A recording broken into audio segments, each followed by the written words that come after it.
kasih jempolnya kalau dengar. Gini, Bro Joni, nanti kalau sampai suara saya putus-putus, saya diinterrupt aja. Oh, Alex, suara putus-putus. Lagi di Cibubur. Oh, baik. Ya, lagi di Cibubur, sinyal jelek masalahnya. Oke. Sekali lagi shalom, jumpa kembali bersama saya Alex, gitu. Luar biasa, happy banget, ada hampir 100 orang kumpul pada malam hari ini. Dingin-dingin ya, katanya lagi hujan semuanya, emang luar biasa. Dingin-dingin sambil ngopi, makan apa? Makan singkong kayaknya enak, sambil dengerin pemburitan gitu ya. Oke. Saya sedikit grogi nih berbicara di depan tuan rumah sendiri ya. Kenalan dulu deh, mungkin ada yang belum kenal saya dari Bandung, dari Balikpapan ya. Nama saya Alex Yuniarto. Saya pengajar pewarta dari BPK PKKKAJ dari Kuskupan Agung Jakarta, utusan PDKK. Siapa lagi kalau bukan PDKK Santo Antonius Padua Bidara Cina yang hari ini berulang tahun ke-43 ya Bu Dede ya. Ore, gila. Luar biasa. 43, mirip dengan umur saya. Jadi sudah kebayang ya, Antonius itu sudah hampir setengah abad. Dan puji nama Tuhan, di masa pandemi ini justru Persekutuan Doa Karismatik Katolik Santo Antonius Padua Bidara Cina tidak lagi berjalan di tempat ya, Bu Dede ya, tetapi sudah mulai berlari gitu ya, puji nama Tuhan. Saya sudah menikah, istrinya 1, anaknya 3, nggak boleh kebalik ya Pak Rudi ya. Awas kebalik Pak Rudi, kalau istri 1, anaknya 3, nggak boleh kebalik, kalau kebalik nanti dosa. Oke. Kemarin Tante Lani Pola berbicara mengenai harga yang harus dibayar oleh seorang murid.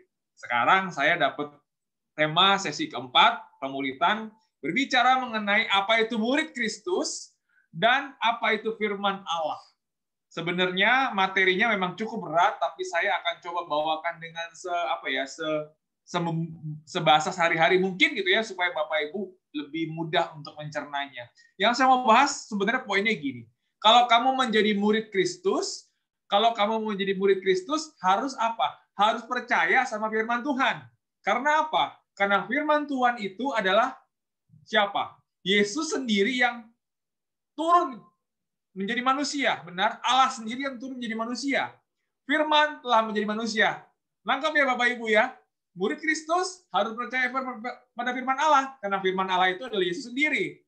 Dan firman Allah itu kenapa kita harus percaya? Karena firman Allah itu membebaskan kita. Itu sebenarnya. Membebaskan, dan itu kebenaran. Ada kebenaran di situ. Memerdekakan kita. Secara singkat seperti itu. Tetapi saya coba share screen.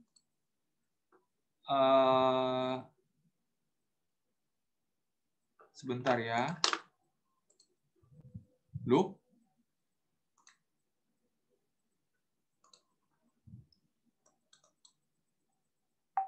Ternyata lompat.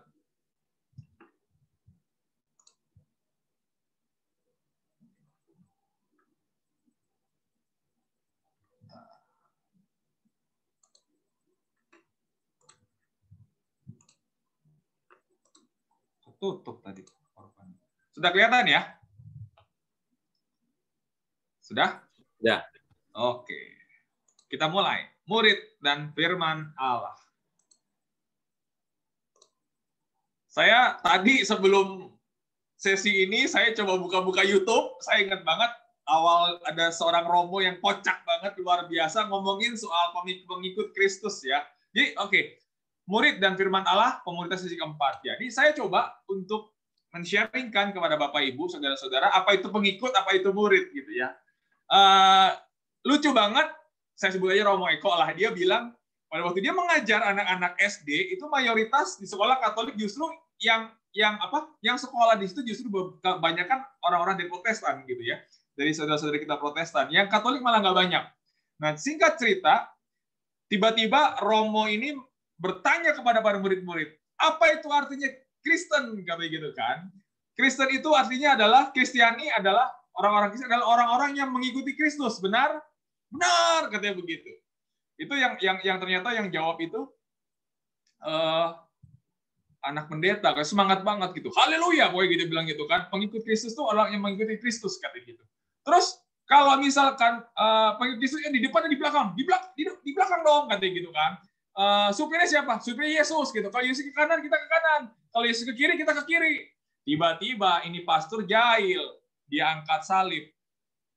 Kalau Yesus disalib, semuanya diam semua. Kalau Yesus disalib, anak-anak itu semua diam semua, Bapak Ibu. Nah, terus tiba-tiba nih ada anak nyeletuk. Dipikir jawabnya apa? Kalau Yesus disalib, jawaban anak ini ada dengan polosnya, diemin aja. Ternyata dia anak prodiakon. Ini bercanda ya Bapak Ibu ya. Gini, ternyata cerita yang lucu ini justru menampar saya. Seringkali kita seperti anak kecil tadi yang bilang ketika Yesus disalib, kita bilang apa? Diemin aja. Karena kita dibilang kita pengikut Kristus, tetapi giliran enak kita ngikutin. Giliran kagak enak kita nggak ngikutin. Nah, makanya di sini coba kita perbandingkan. Apa itu pengikut Kristus? Apa itu murid Kristus? Berbeda jauh. Ya. Suara saya jelas ya Mas ya, Ko Joni ya? Jelas, jelas. Nah ini, bedanya pengikut sama murid. Kalau pengikut itu ngikutin Tuhan karena mengejar kebutuhan jasmani semata. Kalau murid mengikuti Tuhan karena menyadari kebutuhan akan firman. Nah ini, kalau kita dibilang kita murid Kristus, itu kita lihat 12 murid itu seperti apa. Ya, 12 murid itu mengikuti Yesus bukan karena ngelihat Yesusnya.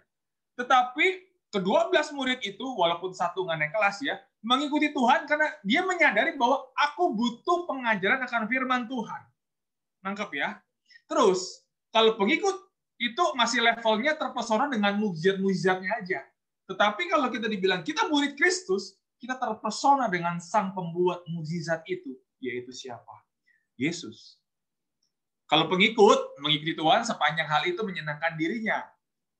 Nah, kalau kita murid Kristus, itu beralih dari keinginan diri pada menyenangkan hati Tuhan. Jadi, kalau kita menjadi murid Kristus, itu tujuannya apa? Beralih dari keinginan diri kita sendiri untuk menyenangkan hati Tuhan. Terus, kalau pengikut, merasa berhak untuk mengatur pemimpin. Tapi kalau murid, itu memiliki ketundukan kepada pemimpin. Yaitu gurunya siapa? Kalau murid itu pasti kita tunduk sama Tuhan Yesus. Menjadi pengikut karena arus orang banyak, minim hubungan personal dengan Tuhan dan umat Tuhan. Coba Bapak Ibu lihat waktu Yesus mengajar di mana? Yesus mengajar di mana? Yesus mengajar di mana begitu ya, sampai waktu itu 5.000 orang, memberi makan 5.000 orang gitu ya.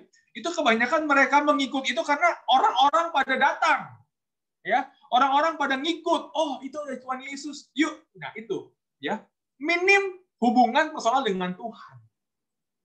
Tetapi kalau murid Kristus itu sudah dimuridkan, pasti memiliki hubungan personal dengan Tuhan dan umat Tuhan dan loyalitasnya tinggi. Sekarang aku mau tanya, dari 12 murid Yesus, yang satu nggak naik, tapi kita lihat 11 muridnya itu matinya semua nggak ada yang benar. Yang benar cuma satu yang benar, Yohanes.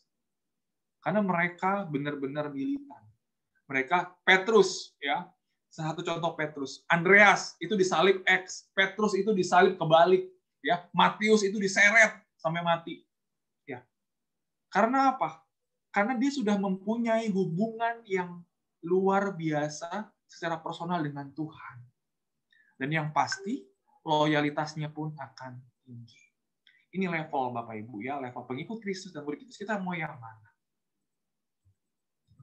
What is the real disciple of Christ? Apa sih artinya pemuridan yang sejati di dalam Kristus? Ya.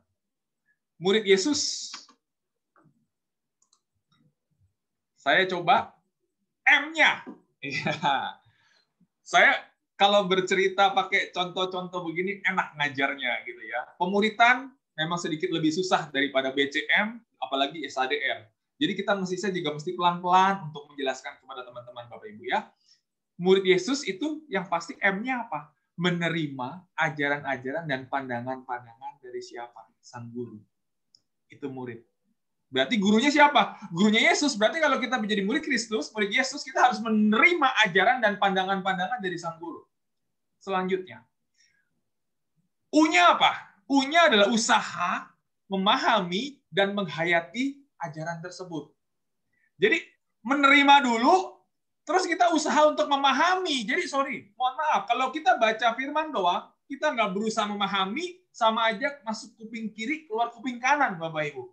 Kalau kita mendengar firman Tuhan, ya kita cuma dengar doang, tapi nggak berusaha untuk memahami, itu sama aja bohong.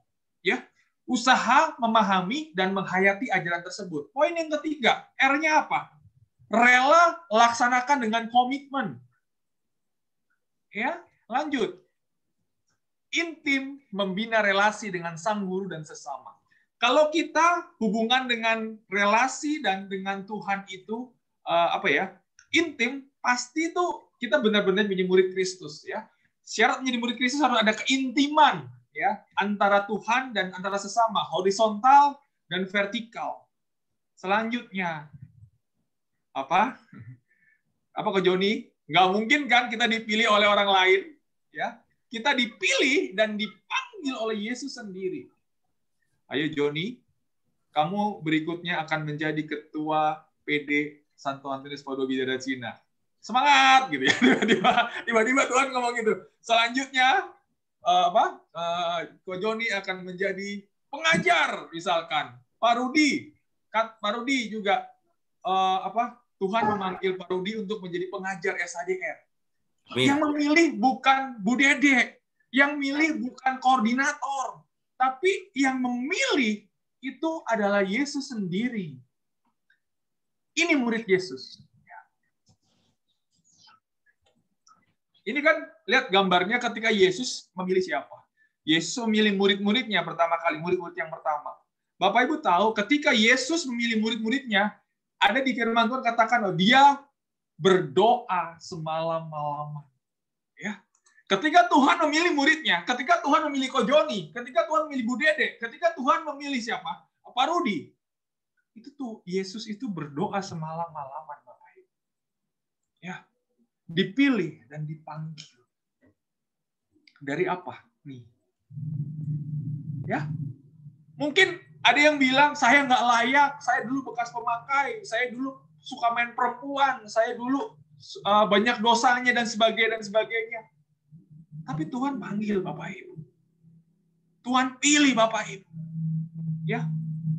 Dari ketidaklayakan, dari keberdosaan kita, dari ketidakberdayaan kita kepada siapa? Kepada relasi pribadi dengan Yesus. Apalagi relasi persaudaraan dengan sesama. Kesetiaan dalam pelayanan, ketaatan melakukan kehendak Bapa. Saya suka banget ya mengenai bahan ini. Kita semua di tempat ini dipilih dan dipanggil oleh Tuhan. Dari ketidakberdayaan kita, dari keterpurukan kita, dari dosa kita, menuju apa? Menuju ke 4 poin ini. Ya, relasi pribadi dengan Yesus, relasi pribadi persaudaraan dengan sesama. Dan yang pasti kalau Bapak Ibu sudah punya relasi yang baik dengan Yesus dan punya relasi yang baik dengan saudara-saudara kita, pasti kita setia dalam pelayanan. Dan yang terakhir, kita juga pasti taat melakukan kehendak Bapa. Karena yang milih siapa? Yang milih Yesus. Guru digugu dan ditiru, ya. Asal kata guru itu berarti kalau guru kita Yesus, berarti kita percaya kepada Yesus. Dan apa yang Yesus lakukan, apa yang Tuhan lakukan, berarti harus kita tiru. Itu namanya guru, digugu dan ditiru. Ya. Gimana agar bisa dipercaya? Perkataan sesuai dengan perbuatan. Saya selalu bilang beberapa pengajaran sebelum-sebelumnya bahwa Yesus, Tuhan Yesus itu adalah sosok figur yang cengli. Tahu cengli nggak? Fair. Dia bilang, kamu harus begini, kamu harus mengasihi sesamamu manusia. Kamu harus begini. Dia melakukan. Ketika dia bilang, kamu harus berkorban untuk orang lain, dia berkorban sampai mati. Ketika dia bilang, kamu harus mengasihi orang lain, dia mengasihi kita sampai taat, sampai dia wafat di kayu salib. Jadi, gimana agar bisa dipercaya? Perkataan kita sesuai dengan perbuatan. Dan Tuhan Yesus lakukan itu. Bagaimana supaya bisa diikuti dan dimengerti? Ya. digugu, ditiru. Gimana supaya apa yang Tuhan omongkan itu kita bisa percaya dan kita lakukan. Bagaimana supaya apa yang Yesus mau bisa kita ikuti, dipahami, dan dimengerti.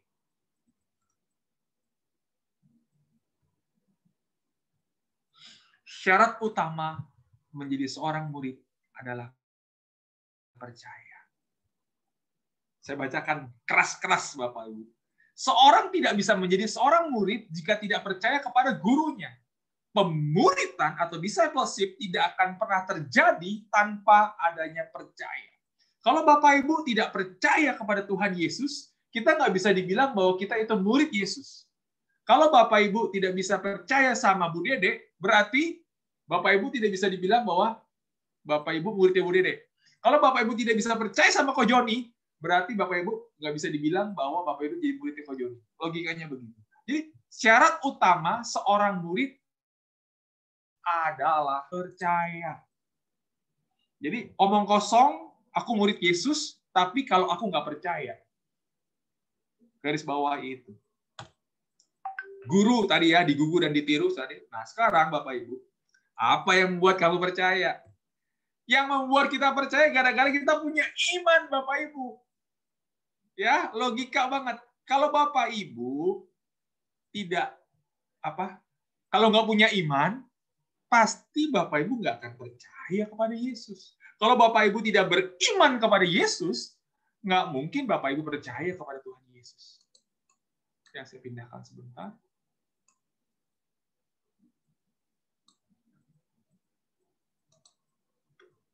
Di Roma 10:17, jadi iman itu timbul dari pendengaran, dan pendengaran oleh firman Kristus. Jadi ini sudah mulai ya, Ko Joni, Bapak Ibu, Bu Dede, teman-teman, Pak Rudi, sudah mulai nih. Ada hubungannya antara murid dengan firman Allah. Ya, saya udah mulai nyambungin nih ya ke sini ya. Terus firman Allah yang kita dengar itu membuat kita punya iman dan membuat kita percaya. Firman yang kita baca itu membuat kita punya iman. Ya.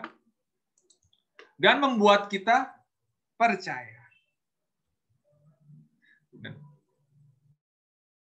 Bapak Ibu, kalau ikut pertumbuhan, ada doa, firman, pelayanan, dan komunitas. Dan di bagian firman Allah, itu tertulis bahwa firman Allah itu punya kuasa untuk mengubah manusia. Garis bawahi, bahwa firman Allah itu punya kuasa untuk mengubah manusia. Karena apa? Nah ini, pasti Pak Rudi udah mulai ngebedek, udah mulai nebak bahwa firman Allah itu adalah Allah sendiri. Nih, di Yohanes 1 ayat 14, firman itu menjadi manusia dan diam di antara kita. Udah kelihatan benang merahnya ya Bapak Ibu ya. Kalau kita mau menjadi murid Kristus, kita harus percaya kepada firman Allah.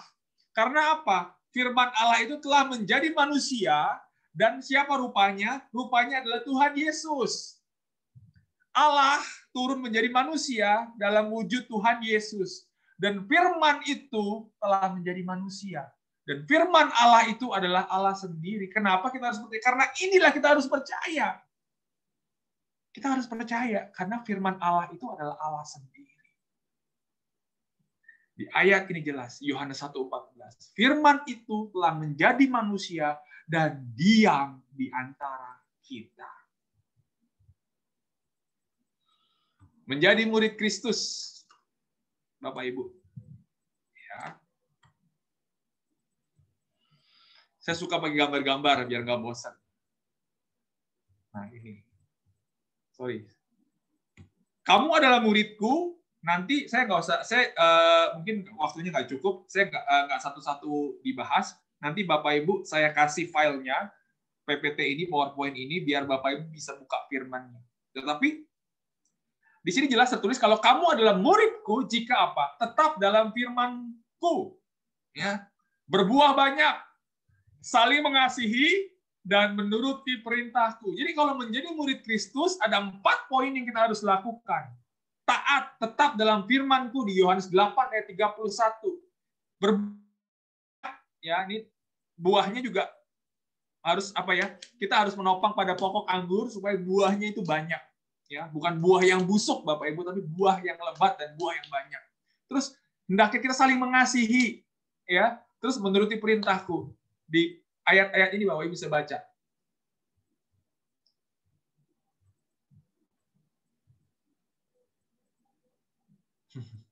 Kamu adalah muridku jika apa?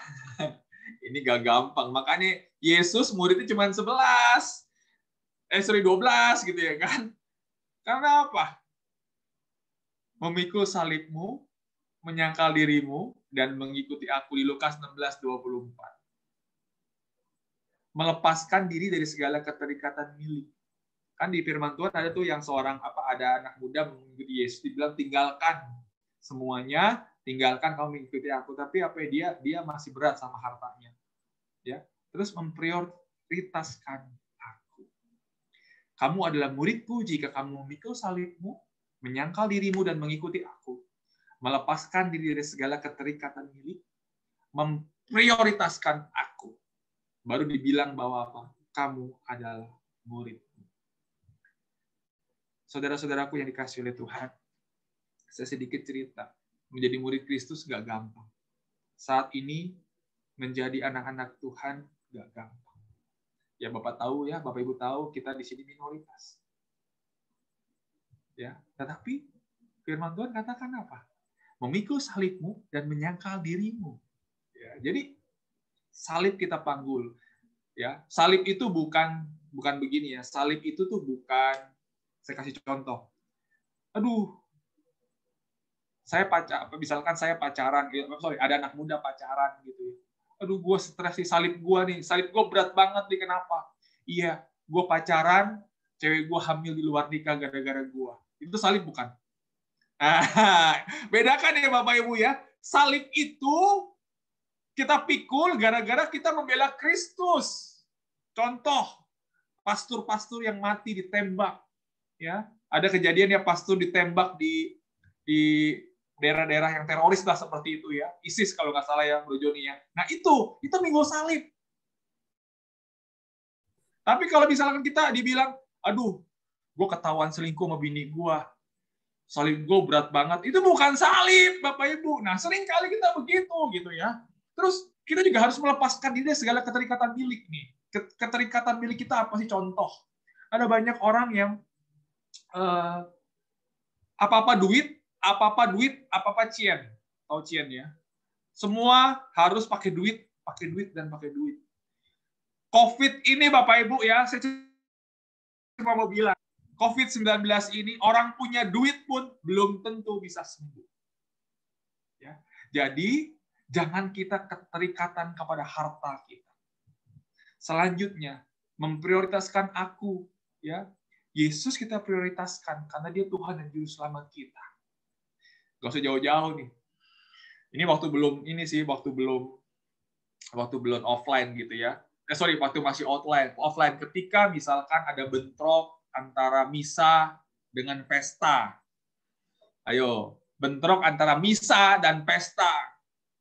Ada banyak orang yang, nggak apa-apa deh absen nggak ke gereja sehari. Nah, apakah itu memprioritaskan aku? Itu bukan murid Kristus.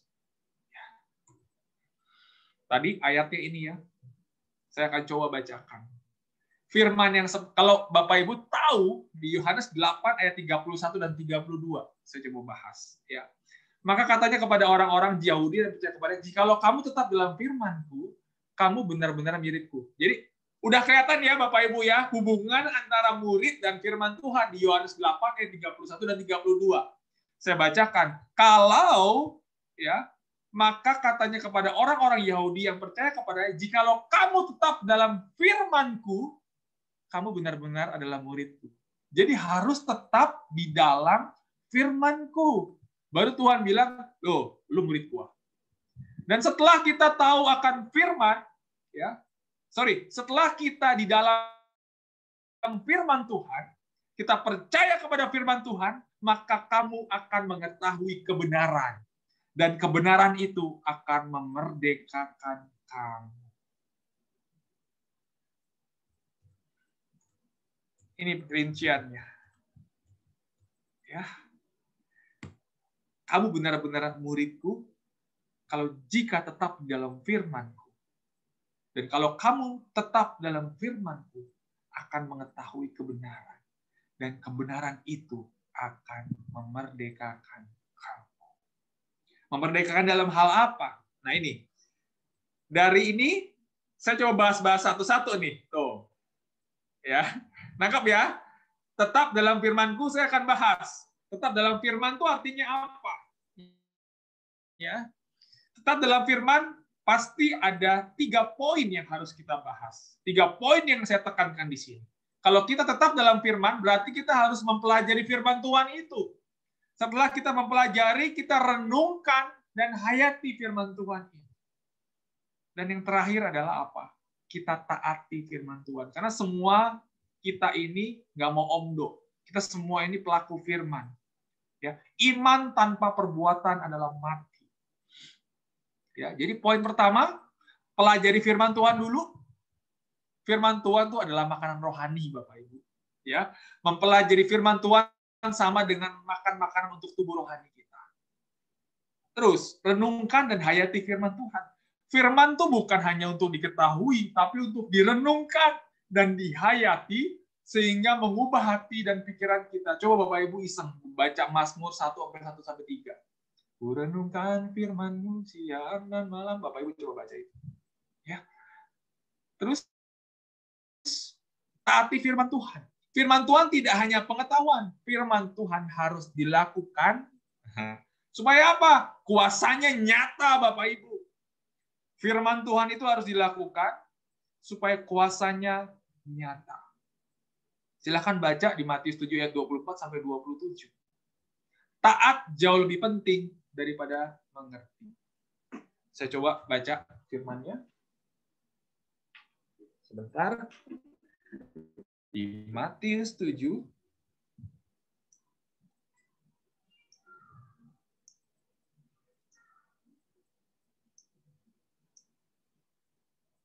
Matius 7:24-27. Nah, ini saya sudah menduga ayatnya berbicara mengenai apa? 2 macam dasar. Setiap orang yang mendengar perkataanku ini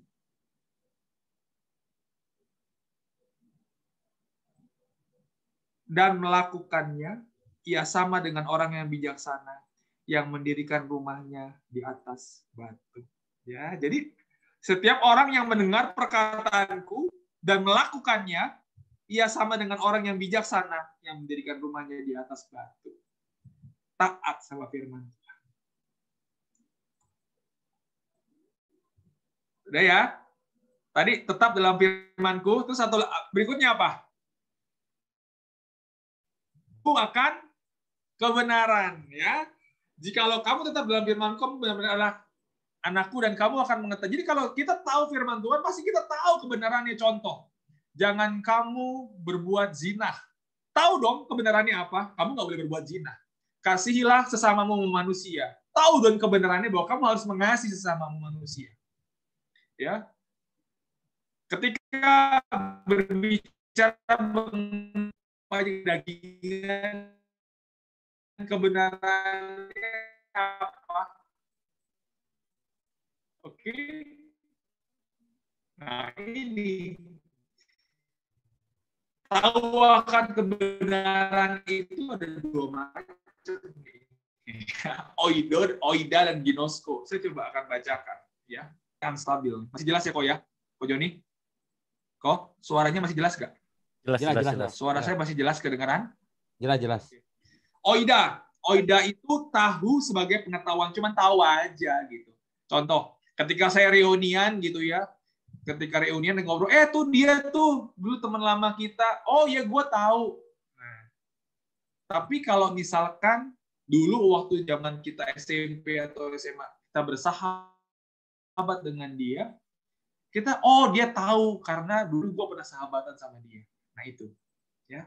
Terus tahu kebenaran penting, tapi tahu kebenaran belum tentu hidup benar. Ya. Saya ulangin ya. Tahu kebenaran, yang penting. Tapi tahu akan kebenaran, belum tentu itu benar. Jadi orang tahu, belum tentu dia benar. Contoh, ngerokok, nggak boleh ya. Benar ya? Dia tahu ngerokok itu dosa, ngerokok itu bisa kanker tenggorokan, kanker paru-paru. Benar? Tetapi dia tahu, tetap aja dia ngerokok. Itu tahu kebenaran di bagian oida. Nangkep ya? Satu lagi, tahu kebenaran karena kebenaran itu dihidupi dan dialami. Ya, dia tahu ya kebenaran karena dia pernah mengalami. Kalau misalkan rokok itu ternyata paru-parunya bisa kena kanker dan sebagainya.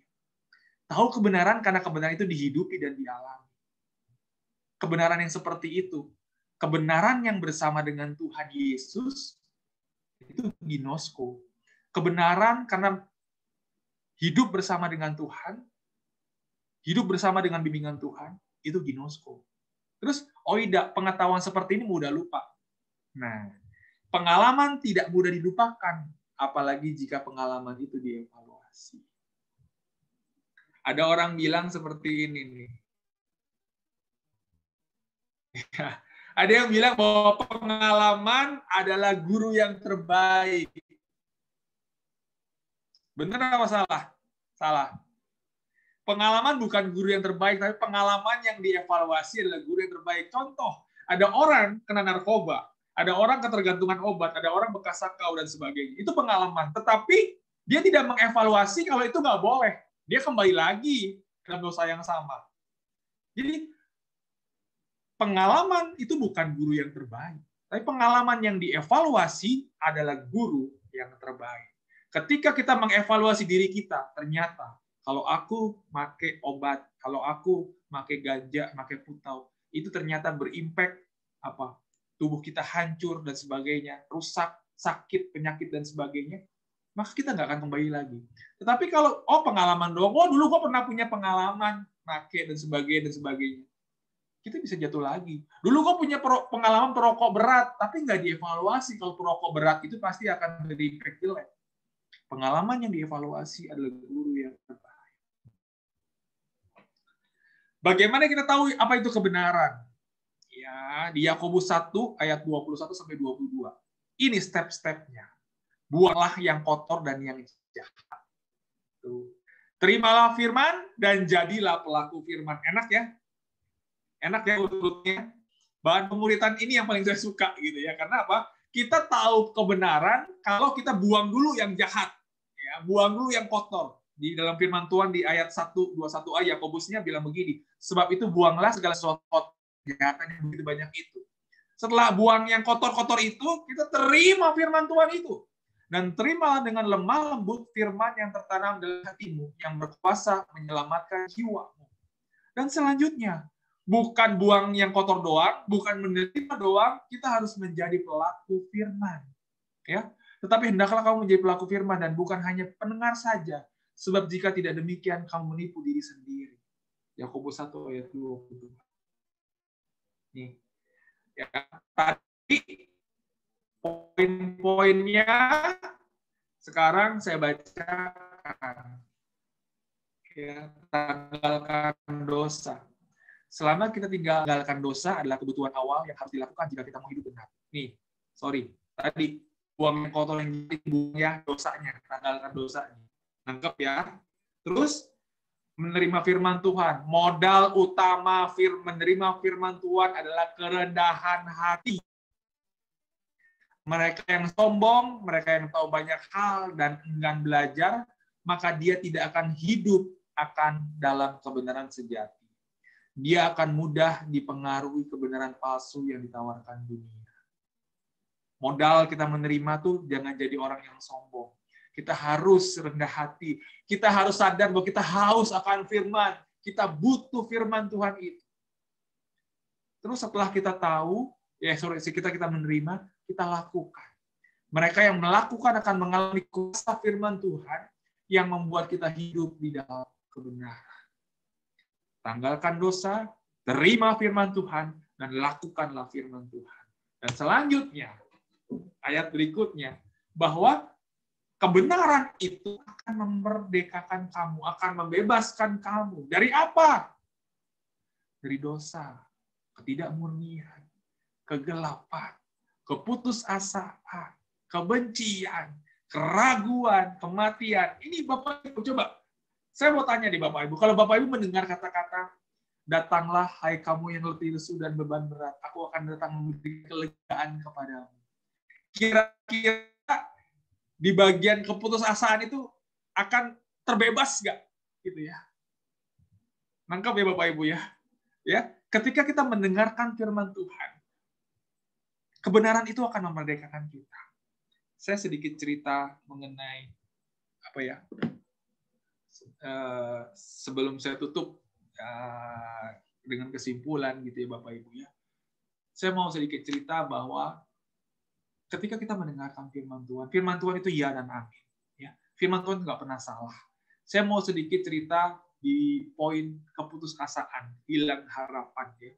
Pasti Bapak Ibu saat ini COVID ini ya, pasti Bapak Ibu juga akan merasakan hal itu. Kita hilang harapan Bapak Ibu. Entah kita kapan akan selesai. Tapi kita percaya bahwa kita semua ini murid Kristus, ya. Kita semua pengikut Kristus dan kita semua adalah murid Kristus. Dan kita imani, kita percaya bahwa firman Tuhan itu ya dan amin, ya. Firman itu ada kebenaran dan kebenaran itu memerdekakan kamu, melepaskan kamu dari keputusasaan. Dan saya mau kesaksian Bapak Ibu bahwa firman Tuhan itu benar-benar ya dan amin. Ya, ketika tahun lalu COVID, ya, kondisi ekonomi hancur-hancur, gaji saya dipotong, ya, orang tua saya cateringnya tutup. Saya benar-benar putus asa pada waktu itu dan hilang harapan sama sekali. Tetapi saya ingat bahwa ada satu firman Tuhan bahwa rancanganku adalah rancangan damai sejahtera, bukan rancangan kecelakaan. Dan hari esok yang penuh harapan Tuhan sudah sediakan Bapak Ibu. Ketika gaji saya dipotong, saya cuma bilang sama istri saya, saya panggil saya istri saya, siap-siap ya kalau aku di PHK. Istri saya cuma bisa meneteskan air mata. Kita masih punya harapan. Dia bilang begitu. Harapan di dalam Tuhan Yesus. Dan puji nama Tuhan. Ya, saya sudah pernah sharing Bapak Ibu, ketika kondisi kantor hancur-hancuran, ada titik terang ketika di sekitar bulan Mei, saya bersama dengan direktur saya bisa mendapatkan deal yang cukup besar. Sehingga gaji yang dipotong itu pelan-pelan recovery, pelan-pelan menjadi kembali seperti semula. Dan puji nama Tuhan, Bapak Ibu, ya, di tahun 2021, di awal tahun ada beberapa deal. Dan yang luar biasa adalah, saya cuma, gimana ya, Tuhan itu sungguh baik. Kantor saya merasa hutang budi dengan saya. Dan saya diberikan, kalau di Metrodata itu ada namanya, di setiap tahun itu ada yang namanya Top Achiever Award. Ya, Top Achiever Award itu boleh dikatakan penghargaan tertinggi yang diberikan kepada karyawan yang berprestasi. Dan pada waktu itu saya mendapatkan, harusnya kalau bukan COVID pergi ke luar negeri. Waktu itu harusnya saya pergi ke Yunani dapatnya. Tapi nggak apa-apa lah, kita nggak bisa kemana-mana. Akhirnya diganti uang. Dan puji nama Tuhan Bapak Ibu. Ya, keputusasaan itu, hilang harapan itu, benar-benar Tuhan tunjukkan. Ketika kita berpegang kepada Dia, ketika kita mengandalkan Dia, firman itu benar-benar adalah kebenaran. Dan kebenaran itu akan memerdekakan kamu. Puji nama Tuhan, tahun 2021 sudah mulai di bulan Juni. Saya dikasih target yang cukup besar, dan puji nama Tuhan, sebentar lagi tercapai Bapak Ibu, padahal masih 6 bulan lagi. Tuhan sungguh baik. Itu sedikit kesaksian saja, bahwa menjadi murid Kristus memang nggak gampang. Menjadi murid Kristus memanggul salib, menyangkal Dia. Tapi kalau kita bisa lewat semuanya itu, pasti Tuhan akan angkat kita. Tuhan akan memberikan reward kepada kita. Terakhir, Yesaya 55 ayat 10-11. Sebab seperti hujan dan salju turun dari langit dan tidak kembali ke situ, melainkan mengairi bumi membuatnya subur dan menumbuhkan tumbuh-tumbuhan, memberi benih kepada penabur dan roti kepada orang yang makan. Demikianlah firman-Ku, ingat ya, demikianlah firman-Ku yang keluar dari mulutku, ia tidak akan kembali kepadaku dengan sia-sia, tetapi ia akan melaksanakan apa yang kuhendaki dan akan berhasil dalam apa yang kusuruhkan kepadanya. Sesuka balik ayat ini. Jadi firman Tuhan yang keluar dari mulut Tuhan tuh nggak pernah akan sia-sia, Bapak Ibu. Ya. Dan ketika firman itu keluar, maka iya, kita semua ini akan melaksanakan apa yang Tuhan kehendaki. Dan akan berhasil dalam apa yang kusuruhkan kepadanya. Penutup. Murid yang bergaul dengan firman Allah adalah murid yang akan semakin menyerupai sang guru, yang adalah firman itu sendiri. Saya waktu dapat kata-kata ini dari sahabat saya sampai merinding. Ternyata kesimpulan daripada bab 4 ini, murid dan firman Allah adalah ketika kita seorang murid mau bergaul dengan firman Allah, adalah murid yang akan menyerupai siapa? Sang guru yang adalah firman itu sendiri, yaitu Yesus. Ku mau sepertimu, Yesus, disempurnakan selalu dalam segenap jalanku, memuliakan nama-Mu.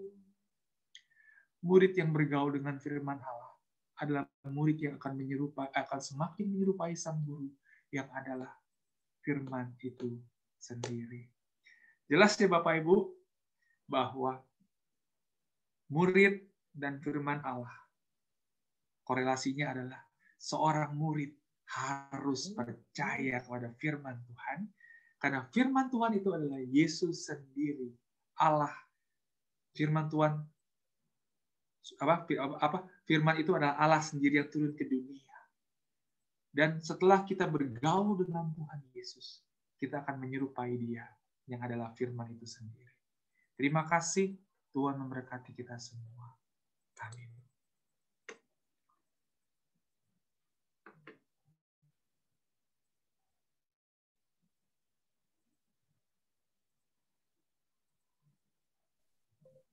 Kita sembahan ya Bu ya.